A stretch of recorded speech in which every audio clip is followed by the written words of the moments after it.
No excuse. I'm going to give you 5 minutes. Okay, 5 minutes. I will give you 5 minutes. Then you can do whatever you like with the time. Okay, Prabhu. Thank you.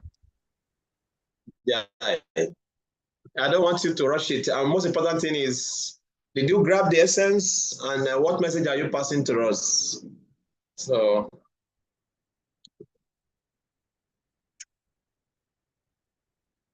um, so, oh my God, Mirandasya, Gananjana Shalakaya, Shakshur Minitanyena Tasmai Shri Gurave Namaha.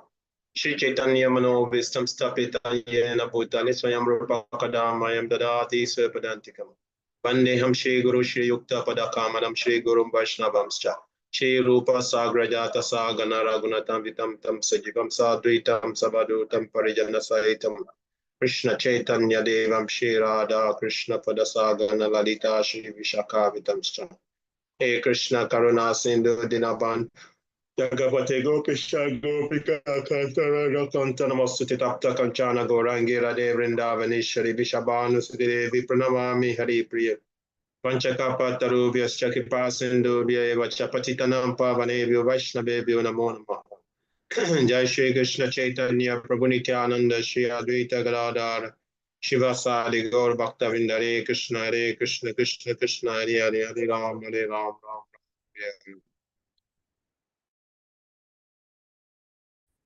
So who is starting today?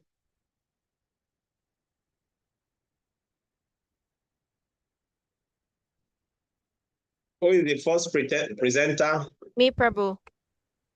Oh, okay, Mother Niharika. You are going to one, we are the one breaking the ground. Okay, let's start. Yes. Okay, 1 second.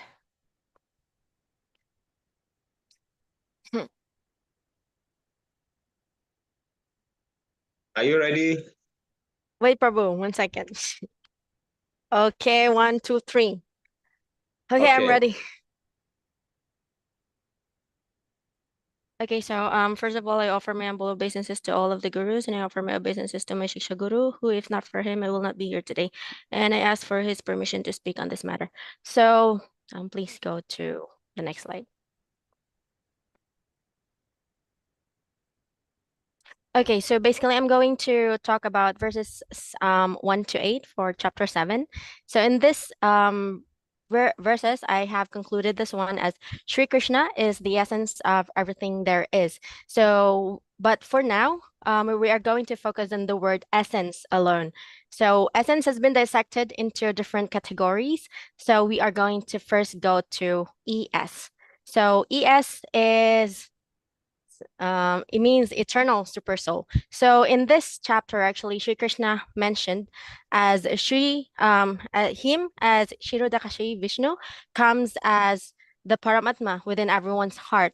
And also he mentioned in this chapter as well that he is the witness for everyone or whatever they do. So he is going to see us in as the Paramatma within us. And in line with this one, he also said that he has multiple energies.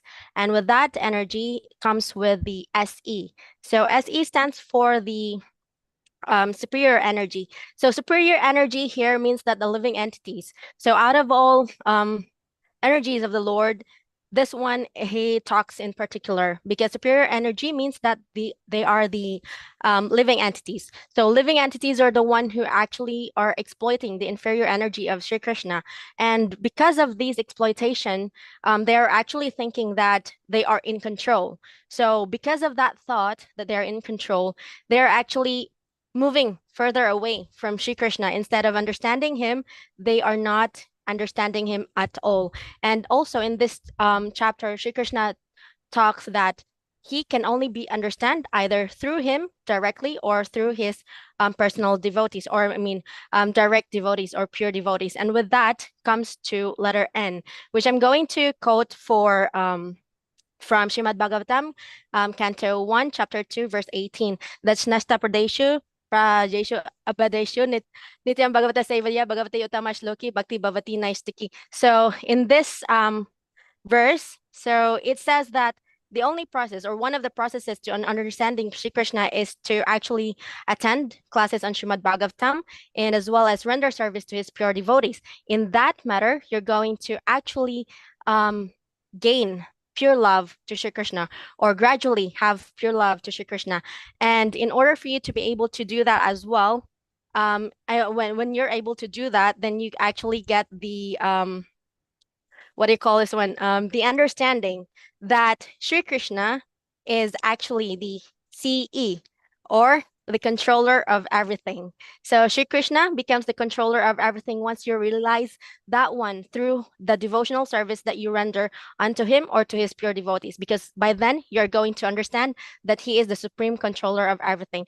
And it's also said in Sri Upanishad that Sri Krishna Ishavasham idam sarvam Yat Kinsha Jagatyam Jagat. So what was that meaning? Oh, everything that is animate and inanimate within this universe is controlled and is owned by the Supreme Lord. Madanyarika, see, the time has stopped for you. The Yes. universe is so happy with you, and this time has stopped. So you have your time. So, you are operating with spiritual time. Don't rush yourself. Okay. Yes, actually, Prabhu, I am almost done. So basically, in these verses, the main point is that Sri Krishna is the essence of everything. So verses 1 to 8 talks about this. And that goes with Mother Nikki on the next slide. Hare Krishna. Jai. Hare Krishna. Thank you very much. I think maybe you use 5 minutes judiciously. Thank you. Very nice. So you put the whole 1 to 8 into essence. Shri Krishna Prabhu. is the essence of everything, which is true. Yeah, thank you very much. Thank you, Prabhu. Okay, next.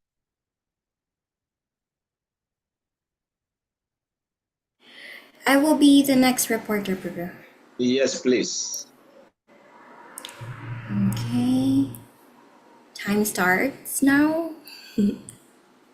Once you start speaking. Okay.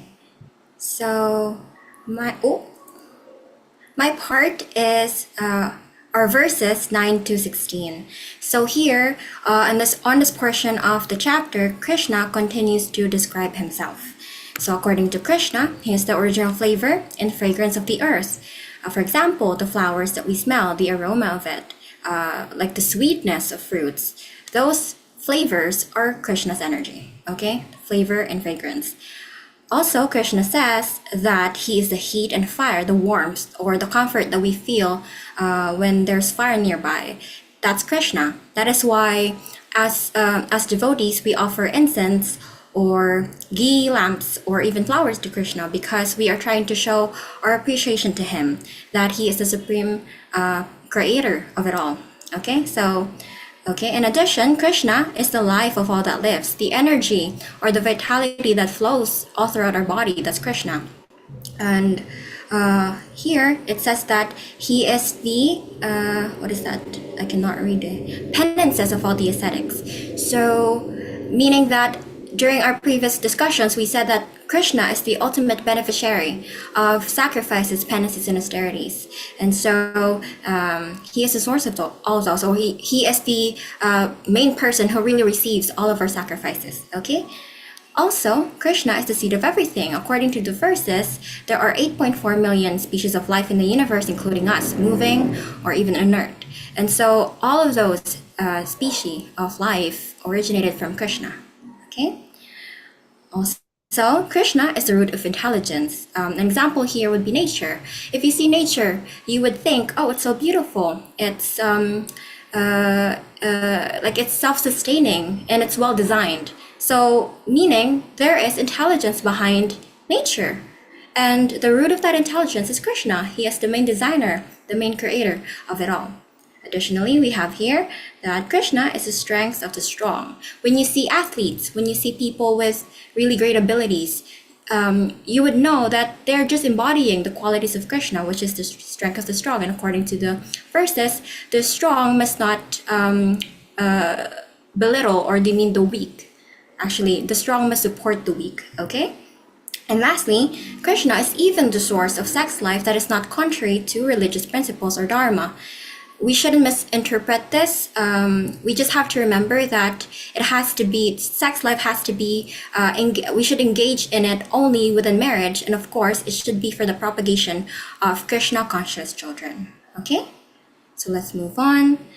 According to verse 412 of chapter 7, Krishna is the source of the modes of material nature. And even though he is the source of these modes, he is beyond these modes. He is above it. Okay? On the other hand, Brahma and Shiva are not above these modes of material nature. They are still being influenced by Maya. And according to the verses, the modes of material nature, it acts as a veil, a covering to us conditioned souls. That is why we are lustful, we desire so many things. It's because of the modes of material nature. And it is also described as a rope of illusion. So we are tied by this rope of illusion. And according to Srila Prabhupada in one of the purports, 7.14 actually, that the bound cannot help the bound. So you need a liberated person to rescue you. And that person is Krishna or his bona fide representatives, the spiritual masters. So you need to take off the veil, the covering, and you need someone to untie the rope for you in order to fully understand Krishna. Okay, and in order to do that, you have to become a devotee of the Lord. That is why we have 4 kinds of devotees. The one who is in distress, the one who desires wealth, the one who is inquisitive, and the one searching for knowledge or a knowledge of Krishna. And of course, Krishna prefers the one in knowledge. He is satisfied if you are a devotee of the 4th kind, because the first 3, although they are still Mahatmas, great souls, they are looking for something. They're awaiting for an exchange, right? They have desires. That's why they go to Krishna in order to remedy those desires. But it's okay if you are still the first 3. If you are in distress, if you desire wealth, fame, or great health, if you are inquisitive, it's okay if you are that kind of devotee, because if you learn the sastras more, if you engage in devotional service for Krishna, you would eventually become a devotee in knowledge. Okay? On the other hand, we have here the 4 individuals who fail to surrender to Krishna. We have the foolish workers, we have the lowest of the mankind. An example for this are people who joined the movement but leaves after attaining their desire, or maybe leaves because they've lost the taste for spiritual enlightenment. We have the 3rd one, the deluded scholars. So these deluded scholars, they are those who are very knowledgeable, but because of that, they think that God is formless, right? And so an example for deluded scholars would be a person who worships Lord Vishnu, but has a disdain or has a vendetta against Krishna. Okay, then we have the 4th kind of individual, which is the professed atheist. So these individuals, they deny the existence of God, they deny the existence of Krishna. And so these individuals, these 4 individuals, they will never attain liberation. They will never go back to the kingdom of Godhead because they are in ignorance. Okay, so we have to be these 4 kinds of devotees of the Lord. We have to be, we may be going to or joining the movement, the Krishna consciousness movement for something. But at the end of the day, if we are really genuine when it comes to our desire to learn about Krishna, to understand him, we would become the 4th kind of devotee, which really satisfies the Lord. Okay, so the rest of the chapter will be discussed now by Mother Angel. Thank you very much. Hare Krishna. Hare Krishna, very nice. Mother Angel, Yes, Prabhu. it's your turn. Okay, I do my best, Prabhu. Okay.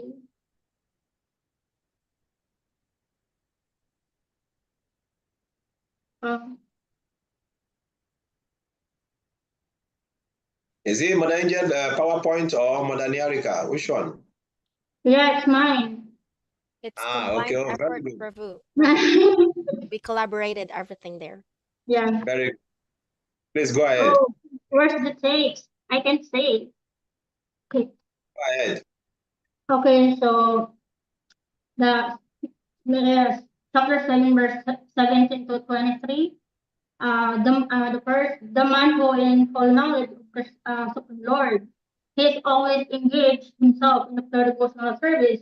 He is detached from material desires and all in his activities only for satisfaction of Lord Krishna. And he knew very well that he is the part and parcel of God. And his constitutional position is to serve Krishna, to serve Krishna, to serve Lord Krishna. And Are you using Bluetooth? yes, Prabhu. Are you using Bluetooth? No, Prabhu. Maybe in the signal. No. Signal is okay. Just the sound is like having some echo, but it's okay. Continue. Okay, so to serve Lord Krishna and to remain servant of the Lord for the rest of his life. That's why Lord Krishna is very dear to him, and uh, the devotee is also very dear to Lord Krishna. And verse 18, also in Srimad Bhagavatam, Canto 9.68, and Lord Krishna says that the pure devotee is always within the core of my heart. And I am always in the heart of the devotees. My devotees do not know anything but me, and I do not know anything but them. So, a pure devotee, a pure devotee of the Lord should always think about Him and remembering His beautiful past form days, qualities, and pastimes, and always remembering Krishna and never forget Him. Always, always put God in our center of life, like Isabasha, and in the next verse 19, this the Krishna give us the power to speak, power to see, and power to hear. So all of this is not important if we use it for purpose to criticize and finding fault to others and listening to people who are not interested in Krishna consciousness. And Lord Krishna give us these things to speak about the holiness of the Lord, to preach and to help others to become Krishna conscious, and to hear is to hear and to listen to listen to his beautiful songs and sweetness, and to see that Krishna is everything in this material world is no the in this material world is temporary, and to see that to think that everything in this world is related to Krishna, that Krishna is the cause of all causes. And verse 20 to 23, less intelligent people worship the demigods. These people are very attached to the material fruity result, full of material desires. They do not know that result of worshiping the demigods is antabat, perishable, and temporary. The demigods cannot award benediction to the devotees without the permission of the Lord, and mentioned in Bhagavad Gita 7.14 that the man is tightly tied by the ropes of illusions cannot free himself. Very impossible to unbound himself because bound cannot bound the bound, and only Krishna can free us to what is can help us to free ourselves from illusion, and to help and also to help by his representative bona fide spiritual master. And not even Lord Shiva can release us from the clutches and from the illusions. Only Lord Krishna, because Lord Brahma and Lord Shiva is also under the influence of Maya, passion and ignorance. And demigods not independent, but both living entity, and demigods are dependent to the supreme will. And those who are worship the demigods go to the planets of the demigods, and the devotees of the Lord who worship him and worship him explosively with love and devotions ultimately reach the Lord Krishna's abode. Hare Krishna. Prabhu, that's it. Thank you Prabhu. very much. Hare Krishna, thank you very much. Okay, I'm very grateful. So the final, Mother Tripura. Please Krishna conclude. Prabhuji. Jai. Yes.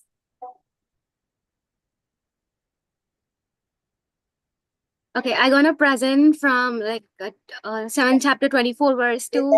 The same Verse- background. Very nice. Yes, Prabhuji. Oh, very nice. I'm very happy to see the synchronism. I'll start now. The worshippers of demigods are considered less intelligent, Alpa Buddha, and impersonalists are also considered non-intelligent, Abuddha. There are two kinds of impersonalists, mainly Mayavadis and Brahmavadis. Chaitanya Mahaprabhu says one should never listen the philosophy of Mayavadis because it is very contaminating. And Brahmavadis are very little elevated than them. They have very much spiritual knowledge, but they still think God has no personal form. To see God, we need to have a burning desire. This was we just got to know from an example, like how we need to walk long distance to see the God. When one desired to see the God, he was asked to walk a long distance to meet a sage. So we need to have such burning desire to see the God. The Supreme Personality of Godhead himself reveals in a personal form right in front of Arjuna in the battlefield of Kurukshetra. And still we say there is no form of a God. Krishna himself, he says like he is the Supreme Personality of Godhead in the middle of battlefield of Kurukshetra in front of Arjuna. He is Aja, he is Sachitananda Vigraha, eternal blissful knowledge, and clearly has both form and personality. Krishna is covered by his internal potency. That is the reason the foolish and unintelligent people can never manifest his form. It is crucial to understand Mahamaya and Yogamaya. Mahamaya generally it covers the living entities and make them to think they can be happy in this material world because it comprises of more of goodness, passion, and ignorance. Without the mercy of Radharani and pure devotees of Krishna, we will not be able to see Krishna. The knowledge of Krishna is very confidential. We know nothing that has happened in our past life, what is happening in the present, and what will happen in the future, right? But Krishna is above all. He knows everything. Right from like the millions of births which we have taken, he is seeing us. This is clearly exemplified by the example which Krishna was telling. Like he spoke like Lord Vivaswan. He was telling he have seen Lord Vivaswan. That means he has seen the birth of the sun god. How old the Krishna might be. He is the Aja. He is unborn. He is Sachitananda. Until and unless we are friend and devotee of Krishna, it is hard to understand him. Next slide, Mata.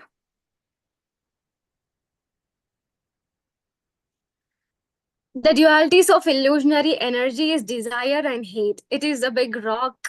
We can consider it as a big rock. Like the desire and hate, it is a illusory energy, the duality of us, which we can break. We can break that duality by engaging ourselves in the devotional service of the Lord.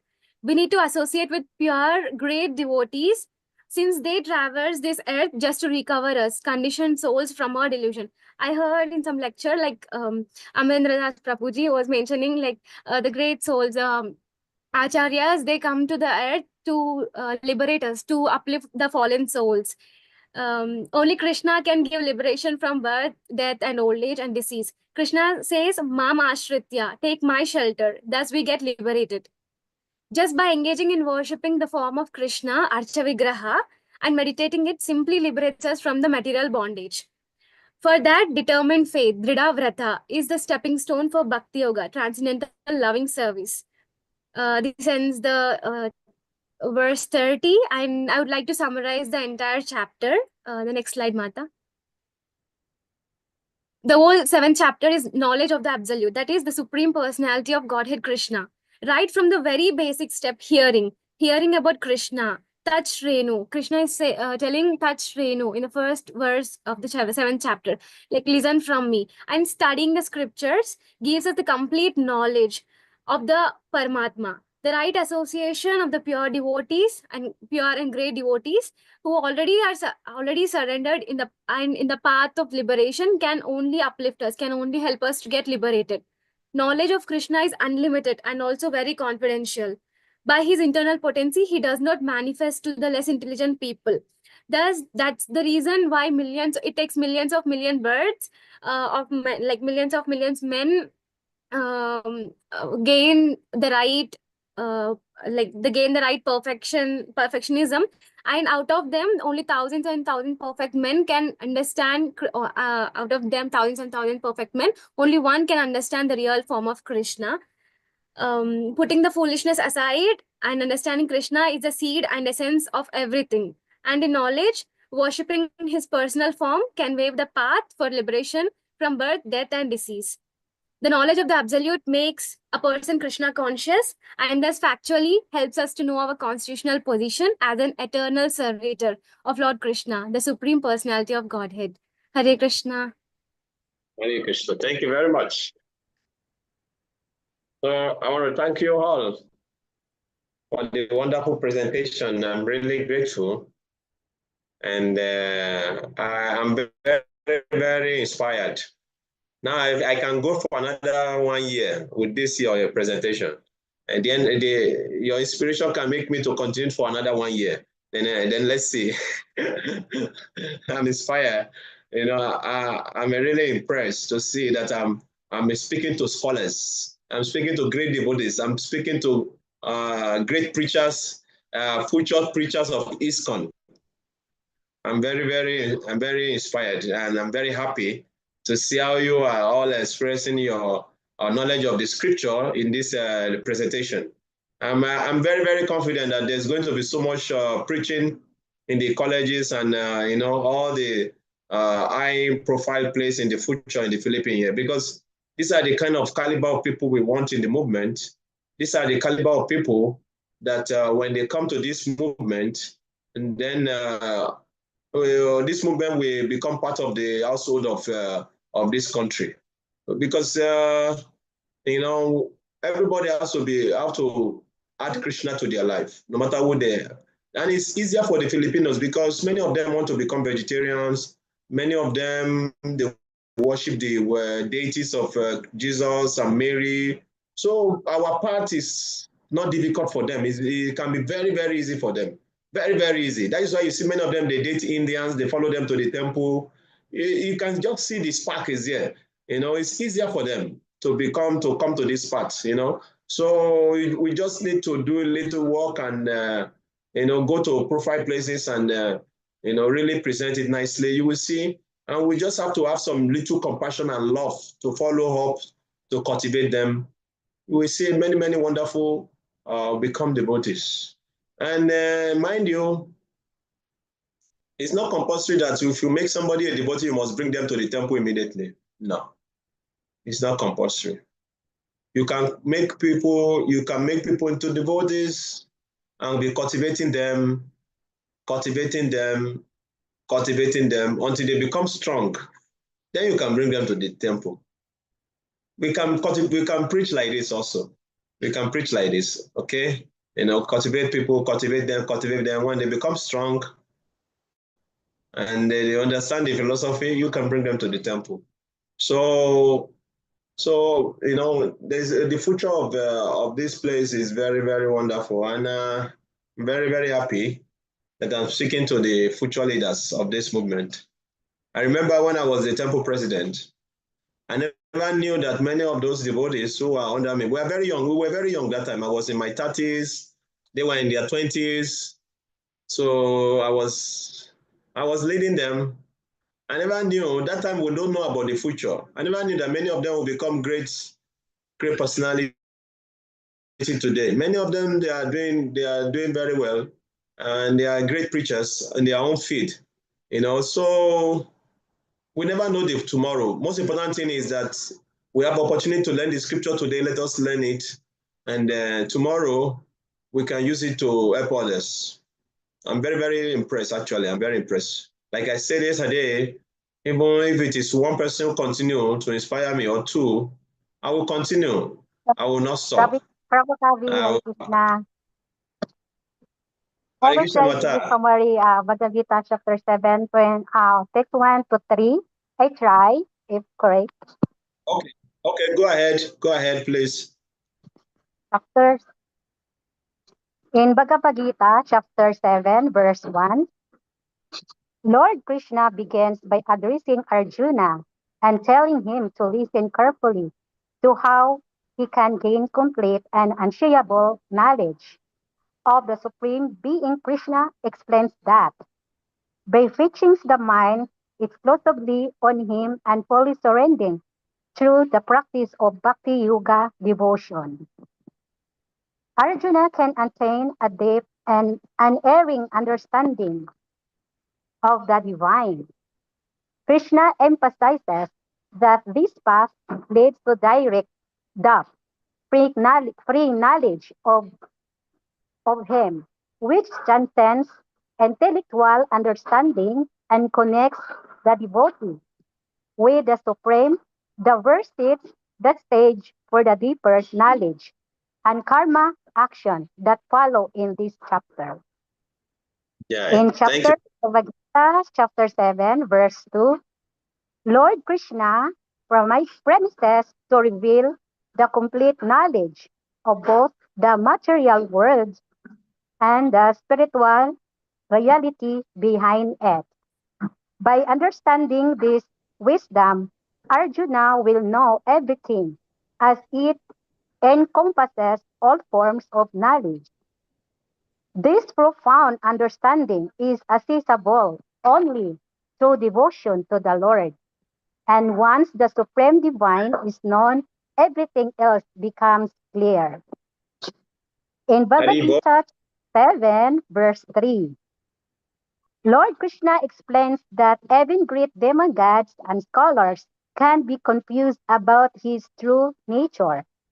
He states that no one can fully know him as he is, except through pure devotion. Only those who engage in devotional service, bhakti, can realize his divine qualities, such as his omnipotence, wealth, fame, and beauty. Krishna reveals himself to his devotees who serve him with love and devotion, as they are the ones who can access his true transcendental nature. Hare Krishna. Hare Krishna Mata. Thank you very much. Thank you for your summary. I know you were not there when we gave the assignment, but maybe you heard from others. Thank you. Hare Krishna. Hare Krishna. I'm very grateful. So I'm very, very grateful to you all for taking it serious and taking time out of your busy schedule to summarize and to read the scripture is very, very important. Actually, if we want to really be happy, we have to study the scripture. There's no alternative. There's no alternative. If we want to be happy, we have to study the scriptures. We can see so many of the Christians, many of them, you see them, many of them, they study their scripture. They study very scrutinizingly. So devotee, even our own books are more than theirs. But still, at least if we know Bhagavad Gita, then maybe take Bhagavatam or whatever, we will surely become happy. No one studied the scripture and is miserable. We become happy. So I'm very, very grateful for you people doing this hard work. Okay, so we're going to be doing this summary every chapter.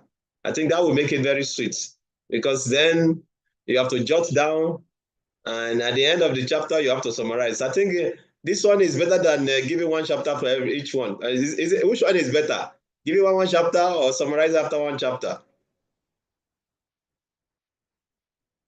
This is better, Prabhu. Okay. You prefer that. Any other suggestion? This is also okay, Prabhu. This is also okay. That is considered diplomatic statement. This is also okay. Okay, thank you. So we adopt this since we have gotten 2 votes. Majority carry the votes. So thank you very much, Madam Nyarika. And so like that. So we're going to continue like that. Summarize and try to understand each chapter. Yesterday, one Mataji, she used to come every Ekadasi to recite Bhagavad Gita. Madam Nyarika, are you still there? Or it's like your picture's frozen? Or maybe your network is, are you there? Oh, our picture frozen. Can you hear me? Yes, Yes, Prabhu. Prabhu. Okay, so it's Madam Nyarika network that is frozen. So there's one Mataji comes, she comes every Ekadasi to recite Bhagavad Gita, 4 p.m. Okay, every Ekadasi. Apart from those who are living very far, those who are very close, you can join us every Ekadasi.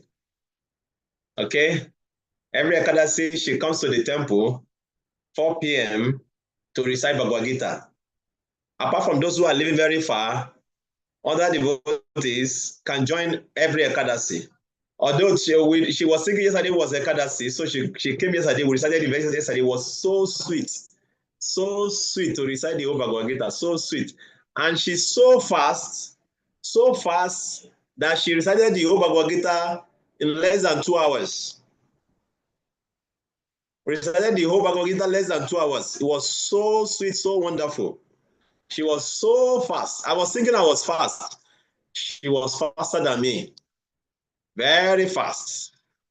And she pronounced the words very accurately and very clearly. So she was telling me, any devotees who want to learn how to pronounce Bhagavad Gita Sanskrit, she's here to teach also. So I'm very, very happy to announce that every Ekadasi, because I saw her, she was doing that before. Then the last Ekadasi, she did not do it. Then she came to temple and asked her, Mata, I used to see you do Bhagavad Gita recitation every Ekadasi, but I'm not seeing you doing it this Ekadasi. I hope no problem. He said, because I was doing, nobody was joining me. So I stopped. Oh, I said, please continue. I would like to join you. You know, because what she's doing actually is very, very nice. And to recite, one day I will bring I will read about the glories of reciting, the stories about reciting each chapter of Bhagavad Gita. Very, very wonderful. We will read each stories before starting each chapter. I will try to contact my friend who have that book, who compiled that story of Bhagavad Gita Mahatmya, the stories of reading each chapter of Bhagavad Gita. I will try to contact him whether I can get a soft copy of that book. You know, so it's very, very wonderful to recite even one chapter of Bhagavad Gita, especially on Ekadasi. Oh, Krishna, you cannot measure your merit. You cannot measure it. So I was very, I'm very, very happy that she was doing it. So in order to encourage her, I told her that I would join her. So we did yesterday. So she could not come today because she already done yesterday. So I'm just announcing in advance, in the next Ekadasi, please, you are free to join us by 4 p.m. to recite Srimad Bhagavad Gita, the whole Bhagavad Gita. Hare Krishna. Okay. But Anyarika, do you understand? Your network went off. Yeah, I got the gist of it, Prabhu. Yes. So on every Ekadasi, there will be recitation of Bhagavad Gita. So if you are free, you can join by 4 p.m. Okay, Prabhu. So now we go to chapter 8. attaining the supreme.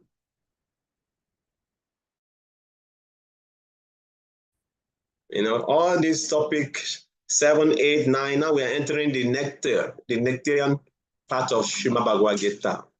Very, very sweet. Okay, so in chapter 8, Krishna is going to describe about, you know, what happened to us at the time of death, you know, what should be our consciousness, how if one live at a particular time, what will we attain, and if you live at another particular time, what will we attain. So Krishna is going to summarize all this in this chapter 8 of Bhagavad Gita. Everything starts from the Arjuna's question from verse 1. So Arjuna here, after Krishna finished in chapter 7, verse 8, the last verse, so Arjuna took it from there to ask about from Krishna, the very last statement of Krishna. Arjuna, kim ta brahma kim adhyatmam, kim karma purushottama, adivutam chakim proktam, adidevam kim uchate. So Arjuna is asking, oh my Lord, oh Supreme Person, what is Brahman? What is the self? What are fruitive activities? What is this material manifestation? And what are the demigods? Please explain this to me. Because Krishna already explained some of all these things in the last chapter. Do you remember Krishna talk about demigod worship and all the rest? You remember? Yes, Prabhu. Yes. So because Krishna already spoken about that, Arjuna wants to know more. And Krishna talk about Brahman, the impersonal aspect of him. And so Arjuna, being a very attentive student, he wants to know more. He wants to know more.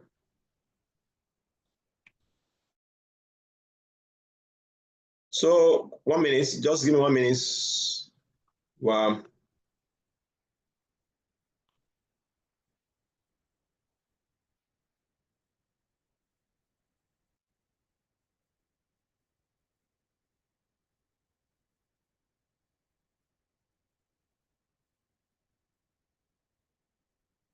So Arjuna asked question in order to understand the meaning of 7 items, starting with Brahman, mentioned as object of knowledge for the person desiring liberation in the last chapter.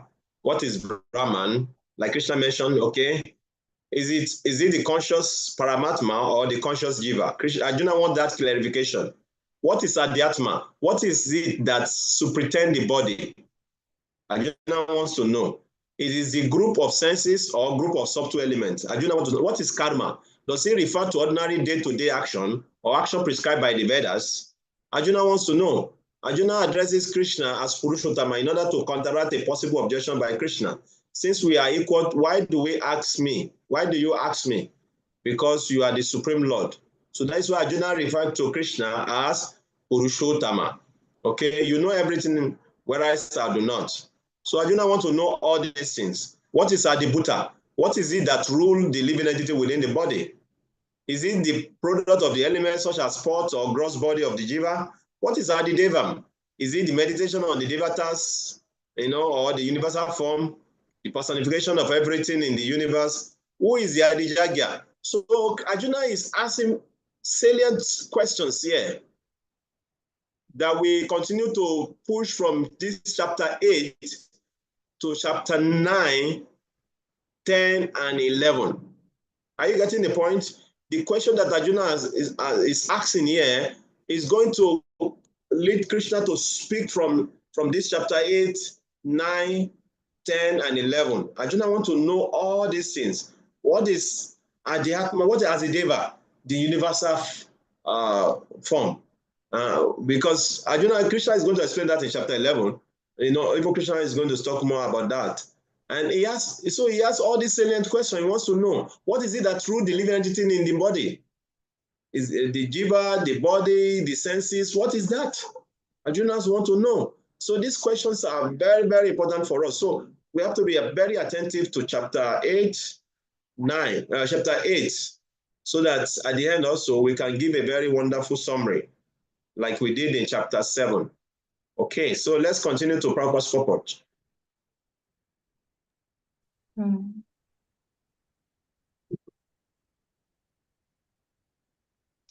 Purport, Prabhu. Yes, please go ahead. In this chapter, Lord Krishna answers different questions from Arjuna, beginning with what is Brahman. The Lord also explains karma, protein activities, devotional service in yoga principles, and devotional service in its pure form. The Srimad Bhagavatam explains that the Supreme Absolute Truth is known as Brahman, Paramatma, and Bhagavan. In addition, the living entity, the individual soul, is also called Brahman. Arjuna also inquires about Atma, which refers to the body, soul, and mind. According to the Vedic dictionary, Atma refers to the mind, soul, body, and senses also. Arjuna has addressed the Supreme Lord as Purusottama, Supreme Person, which means that he was putting these questions not simply to a friend, but to the Supreme Person, knowing him to be the supreme authority, able to give definitive answers. So Arjuna called Krishna Purushottama because Krishna wants Krishna to answer. He's asking questions to the Supreme Lord, not as a friend now. You know that Krishna is Supreme God now based on the explanation in chapter 7. So now he's referring to Krishna as Purushottama, as Supreme God, because now he wants to clear all these doubts. And thank you, Mother Angel, for coming closer to your mic. Now your voice is very clear and audible. Thank you, okay? So Arjuna is asking all these questions. So let's continue.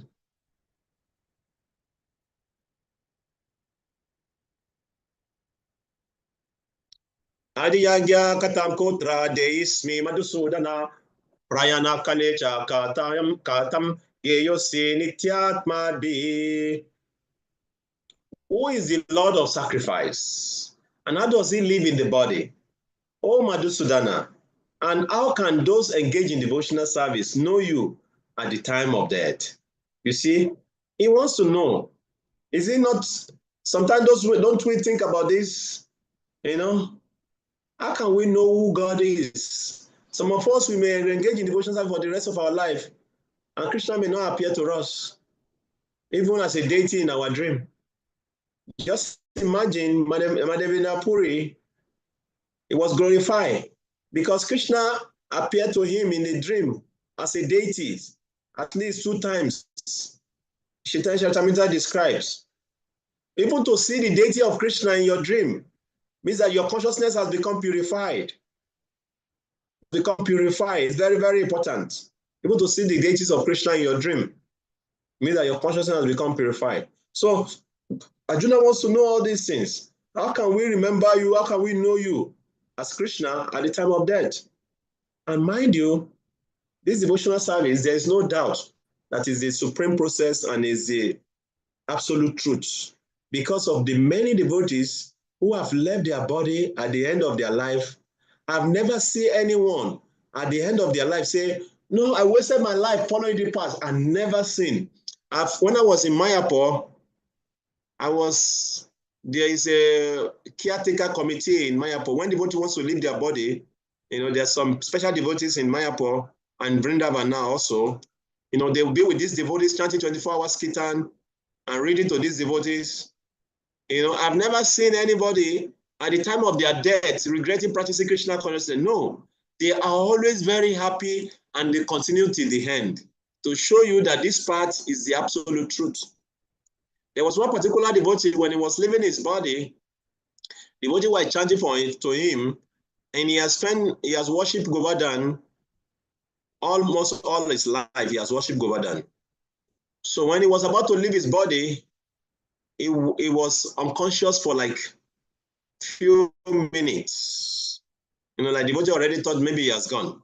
You know, it was, you know, sometimes during the time of death, the pain becomes so unbearable. And sometimes somebody becomes unconscious also.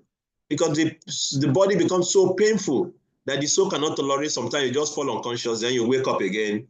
You know, sometimes you will see people who are about to leave their body, even their relatives they start praying, please God, just take him because the pain is too much. You know, you might have seen people like that who are passing through much pain. You know, because to separate the soul from the body is always a very painful experience. It's always a very painful experience because you know, the body, you know, is very, very painful. So what this devotees, so he went unconscious for like few minutes, and when he came back to consciousness, the body was still chanting. He said, "We are there, we are there," and he was telling the devotees who are very close to him that, you know, he saw the Govardhan. He was there at Govardhan, and Srimati Radharani, or Krishna, sorry, you know, was calling him to come, to come. So he was appreciating all the devotees who are around him. Thank you very much. I'm very grateful. Then the devotee left his body. See, so that is the meaning of what Prabhupada has told us. Prabhupada promised us, if you follow this path to the end of your life, you will go back home, back to Godhead.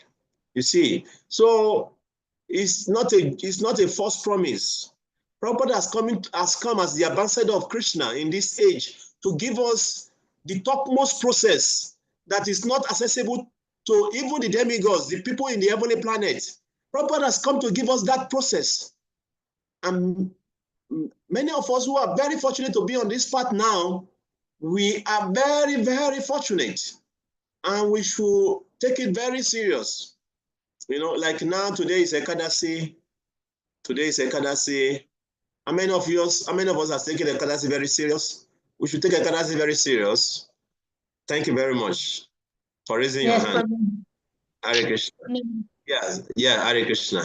Taking Ekadasi is serious is very, very important. Srila Bhaktivinoda Thakur says, Ekadasi is the mother of devotion. Observing Ekadasi, we give birth to devotion. Even Chaitanya Mahaprabhu, he pleaded to his mother, "Mother, please follow Ekadasi." Krishna told Mother Yashoda, "Please follow Ekadasi." Krishna and Chaitanya Mahaprabhu telling us the importance of following Ekadasi. Most important thing is follow the Ekadasi according to your strength. Ekadasi have different categories of observation. The first category is Nirijala, not taking even water till the following day. The second category is taking water. You can take some water, it's okay. The third one is take non-Ekadasi food. Taking Ekadasi food, sorry. Taking Ekadasi food. You see, you can take fruits, you know. And we advise the devotee, if you have the means,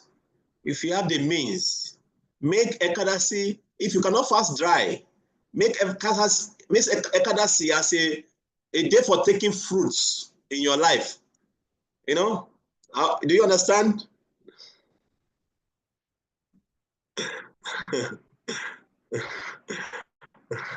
If you cannot fast dry, make Ekadasi as a day of living only on fruits. You know, for a long time, I've taken a vow. I will not eat cooked food on Ekadasi day. And I'm very grateful to Krishna. I'm still keeping it today. If Ekadasi becomes so strong, so hard, the highest I can take, drink water and take fruits. If I become so weak that I need energy to, okay, I need to chant, let me take something. Okay, I take fruits, I take a lot of water, because a lot of water also is good for our body to clean the bowel. Take a lot of water and take fruits.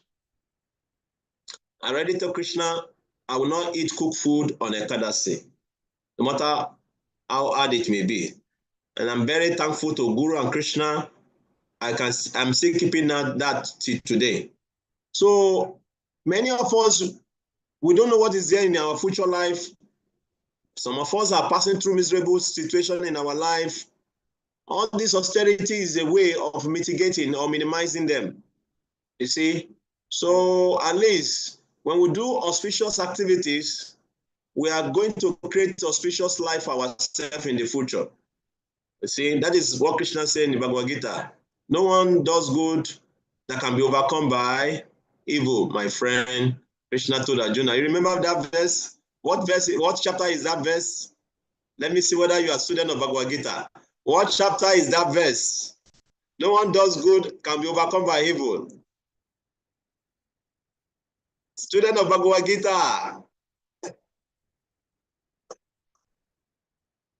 No one does good can be overcome by evil. What verse is that? Everybody is making research. Hare Krishna, Hare Krishna, Krishna Krishna, Hare Hare, Hare Rama, Rama Rama, Hare Hare, Hare Krishna, Krishna Krishna, Hare Hare, Hare Rama, Rama Rama, Hare Hare. What verse is that? 640. 640. Prabhu, 6, chapter 6. 640. Haribo! At least someone say it. Thank you. Yes. Yes, see, it's chapter 6. I was not asking for the verse. I just want you to know, I was just asking for the chapter. So it's chapter 6. Thank you. Okay. So Krishna says, no one does good that will be overcome by evil. So any of this, observing Ekadasi, fasting on the appearance day of the Lord, any of these things we do is very, very, it brings auspicious to our life, auspiciousness. It strengthens our faith in the path of Bhakti, increases our love to Krishna. So all these things, they are called, what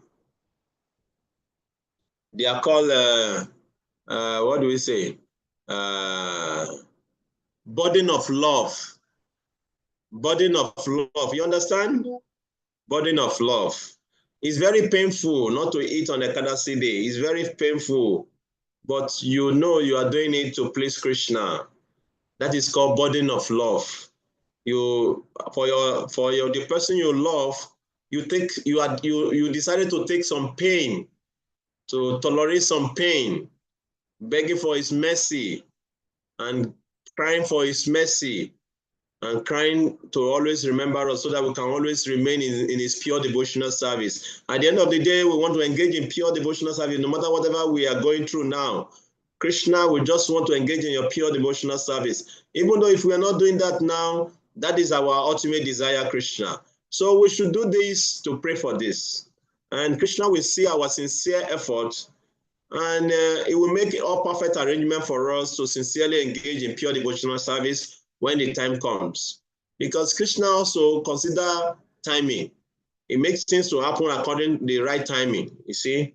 So let us continue with our sincerity. Prabhupada told us we only need two things to be successful in this path: sincerity and steadiness.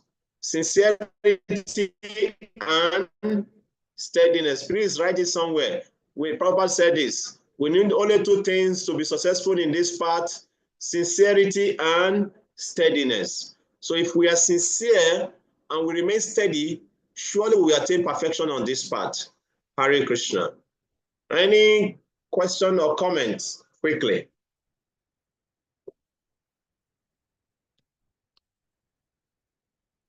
Mandanyarika, any question? Comment. Okay. Okay, go ahead. Yes, good. Comment is also. I think this verse also, Prabhu, like I've read in Srila Prabhupada's transcripts, like when I was listening to it, he actually gave an example for King Kulashekara. Okay, I'm not sure yes. if this one, right? Like, yeah, he said that one, but I think it's better that you explain this one. Love that verse. You love that verse of. Yeah, actually, I just read. The verse of King Kulashekara. Yeah, it's like he was telling that asking Shri Krishna that how can he chant when he when he reached the old age, and then his throat is going to like hurt a lot, and how can he do the chanting when he's in that age of, and then he wants to remember Shri Krishna at the time of his death. That one. Very good. Thank you very much. Yeah. That actually my Guru Maharaj always recite that verse before when he was coming to our country. You know, Krishna Pradeya Padapanda Pankavyantam. Something there's I've forgotten the verse. So, but I memorized the verse. So King Kulashekara was praying that Krishna, now take me. He's saying Krishna that Krishna should take him now, that his consciousness is fixed on him and he's very conscious. Because now that we are fully conscious and our consciousness is on Krishna, so Krishna is praying to Krishna to please take him now. Let him leave his body. Because he doesn't know what will happen when he's become old and is passing through so much pain, and he will not be able to chant the names of Krishna. What will happen to him at that time? So that was the essence of the prayer. So what he's trying to say is that, that when we become fully Krishna conscious, if Krishna take us, that is the best for us. That is what he's trying to express. So that devotee doesn't care whether he die now or die in the future, but most important thing is that he should remember Krishna at the time of death. That is the most important thing. Ate Narayana Smriti. And that is why you see, as time goes on, also devotees in Philippines also should think about building a old devotees home. Like we have all these Christians have old people's home. Devotees also in the future, they should think about building old devotees home.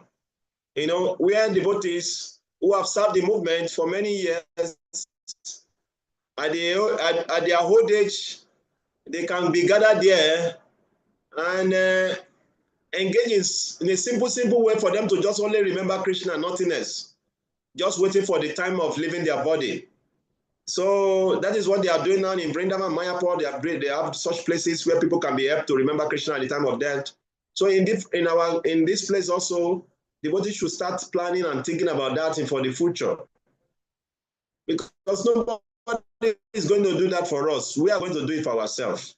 You see? And when you think about this, Krishna will help us, because remembering Krishna is most important. Not like I remember in my country, when devotees serve for many years, when they grow old, the temple, there's no space for them to stay again. The temple cannot accommodate them again because they are not valid again, because they cannot render service again. So such devotees, they go back to their family's house, and very difficult for them to remember Krishna at that time. And they leave their body in the midst of their family. You see, we should think of how to help devotees to remember Krishna at the time of death by having old people's home also in the future. Hare Krishna. So thank you very much for bringing that point up, Mother Niharika. Yes, remembering Krishna is the goal of life. We are going to talk more about that, because verse 5 and 6 talks about that a lot. Talks about that in this chapter. So when we get to verse 5 and 6, verses 5 and 6, so we are going to talk more about this point about remembrance of Krishna, and whatever we remember at the time of death is what we attain. Hare Krishna. So today is Ekadasi. We're going to close now. Let us go and chant more. Let us go and read more.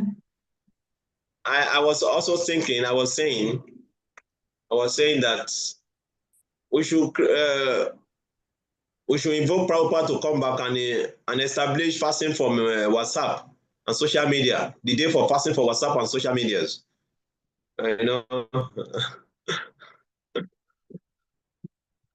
We should have a day for fasting for WhatsApp and social medias. Because those things are taking most of our time nowadays also. So if we, especially devotees, I remember, even me, I'm still caught up in that. So sometimes my determination becomes very strong.